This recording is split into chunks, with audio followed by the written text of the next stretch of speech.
ओम शांति।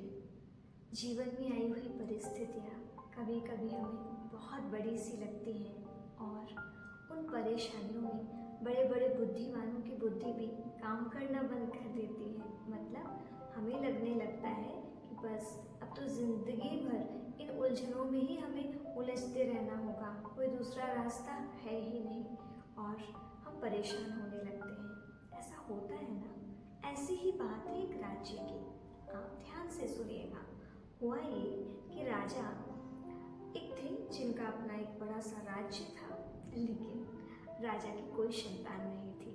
जब राजा की कोई संतान नहीं थी तो राजा को काफी अच्छा नहीं लगता था।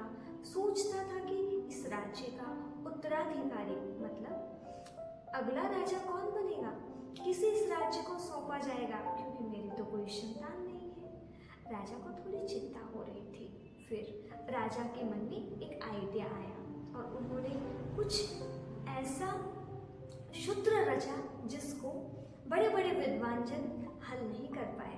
क्या हुआ, राजा ने अपने महल के अंदर एक महल बनवाया और महल के अंदर के महल में बीज गणित का एक सूत्र लिखवा दिया और कहा, पूरे राज्य में ऐलान करा दिया कि जो भी इस गणित के सूत्र को हल कर देगा उसी क्षण ये जो द्वार है ना खुल जाएगा, और जिससे ये द्वार खुल जाएगा वो इस राज्य का अधिकारी बन जाएगा, उसे ये राज्य प्राप्त हो जाएगा। जैसे ही ये सूचना पूरे राज्य में मिलती है, सारे लोग उत्साहित हो जाते हैं, क्योंकि हर कोई चाहता है कि भाई राजा का राज्य हमें मिले।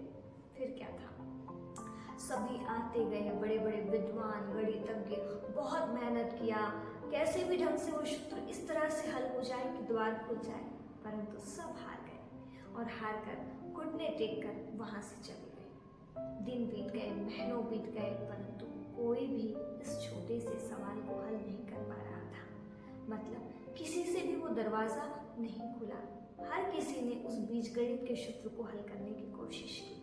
तभी राजा के घर, राजा के महल में पड़ोस से एक बड़े विद्वान आते हैं, गणितज्ञ आते हैं और उनके साथ एक साधारण व्यक्ति भी आता है। राजा और राजा के द्वारपालों को देखकर थोड़ा आश्चर्य होता है कि चलो भाई, ये गणितज्ञ तो ठीक है, पर ये साधारण सा व्यक्ति ये क्या कर लेगा। किसी किसी ने तो उपहास भी करना शुरू कर दिया, ये आया है बीजगणित के सूत्र को हल करने के लिए, पर वो व्यक्ति चुपचाप रहा। अब बारी आई गणितज्ञ की। उन्होंने खूब मेहनत किया, खूब कोशिश की उस सूत्र को हल करने की।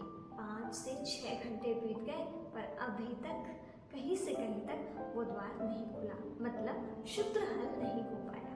अंततः वह गणितज्ञ भी हार मान लेते हैं। तब राजा को तो लगता है कि बस अब तो कुछ भी समझ में नहीं आ रहा है, इसका राज्य अधिकारी किसे बनाया जाए। तभी वो युवक कहता है, मैं भी करना चाहूँगा। राजा ने कहा, जरूर।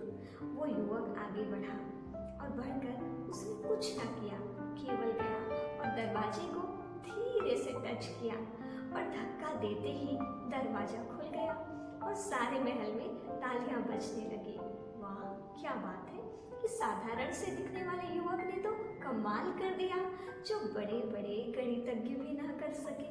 बस इतनी सी बात राजा को भी बहुत खुशी हुई और वो आनंद से भर उठा। राजा ने उस व्यक्ति को अपने पास बुलाया और कहा, मैं तो तलाश ही कर रहा था ऐसे बुद्धिमान, ऐसे विवेकशील मनुष्य की, ऐसे व्यक्ति की जो सही बुद्धि का इस्तेमाल करे और इस राज्य का सच्चा उत्तराधिकार प्राप्त करे। बस व्यक्ति से पूछा, तुमने ये कार्य कैसे किया?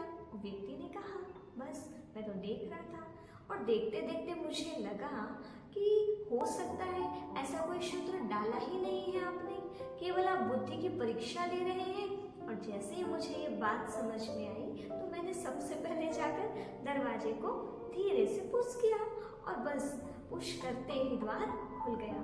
तो देखिए, आपको तो ये बात समझ में आ गई होगी कि साधारण व्यक्ति की बुद्धि, उस साधारण व्यक्ति की विवेक शक्ति कितना छोटा सा काम था, लेकिन बड़े बड़े गणितज्ञ, विद्वान, राजाएं, महाराजाएं भी नहीं कर सक रहे।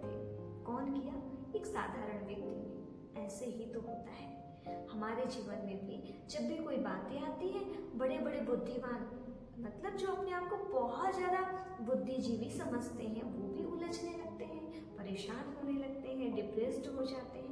लेकिन उन्हीं जिंदगी के सूत्रों को एक साधारण से इंसान भी हल कर लेता है और बहुत ही खुशी के साथ में खाता पीता नाचता गाता और झूमता रहता है। तो बात बुद्धि की है कि हम किसी भी चीज़ को किस तरह से देखते हैं। हम सोच लें कि कोई भी चीज़ मुझसे बड़ी नहीं है, हर एक प्रॉब्लम मेरे से छोटी है। समझ में आ रहा है ना? कोई भी बात आ जाए, हमें उलझना नहीं है, हमें परेशान होना ही नहीं है। हमें पता होना चाहिए कि प्रॉब्लम छोटी है और हम बड़े हैं। अपने परमात्मा को सदा याद रखना, आप स्वयं उस प्रॉब्लम को हल कर लेंगे। कैसे? आपके पास वो शक्ति है, आपके साथ आपके परमात्मा है जो आपकी सदा मदद करते हैं, पर आपको ध्यान रहता ही नहीं है, तो बस परेशान होने लगते हैं। जब भी कोई बात आए तो एक सूत्र याद रखना, बातें बड़ी नहीं है, हम बड़ा बना लेते हैं, परिस्थितियाँ बड़ी नहीं है, हम सोच सोच के बड़ा कर लेते हैं। लेकिन जब भी कोई बात आए तो क्या कहना? उन मुश्किलों से कह देना, उन परिस्थितियों से कह देना कि मैं और मेरा परमात्मा तुमसे बहुत बड़ा है। जैसे ही आप बड़े हो जाएंगे, वो चीज़ छोटी हो जाएगी, तो छोटी चीज़ की तो हार हो जाएगी और आप विजयी बन जाएंगे। है ना कितना सरल सा तरीका जिंदगी को खुशियों के साथ में जीने का। आओ हम सब जिए खुशियों के साथ, शांति के साथ, प्रेम के साथ, पवित्रता के साथ अपनी इस सुंदर सी लाइफ की यात्रा को।